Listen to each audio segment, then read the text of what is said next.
यह कहानी भगवान भोलेनाथ बाबा की दो भक्तों की है। तो आइए इस कहानी में जानते हैं कि भगवान भोले बाबा के दो भक्त भोले बाबा को कैसे प्राप्त करते हैं। तो आइए कहानी शुरू करते हैं। एक गांव में बहुत ही पुराना शिव मंदिर था। उस गांव में एक पंडित जी रहते थे और एक ग्वाला रहते थे। ग्वाला बहुत ही गरीब था और पहले अपनी पूजा में विश्वास करता था, यानी कि पेट पूजा। एक दिन पंडित सुबह 4 बजे उठ गए। वह दिन महाशिवरात्रि का था।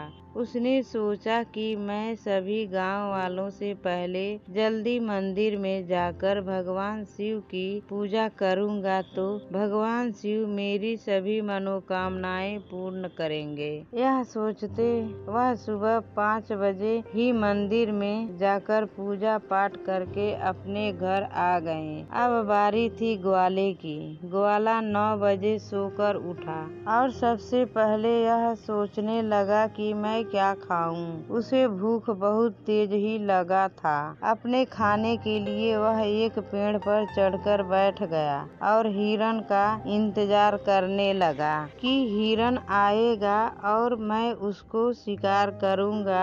पेड़ पर बैठा बैठा वह ग्वाला कुछ बोर होने लगा और पेड़ के पत्ते तोड़ तोड़ कर नीचे डालने लगा। ग्वाले को यह बिल्कुल भी नहीं पता था कि वह जिस पेड़ पर बैठा है वह बेल पत्ते का पेड़ है और उसी पेड़ के नीचे शिवलिंग भी रखा हुआ था। वे शाम तक वहीं काम करता रहा और न तो उसने कुछ खाया और न ही कुछ पिया। उसे कोई भी शिकार ही नहीं मिला।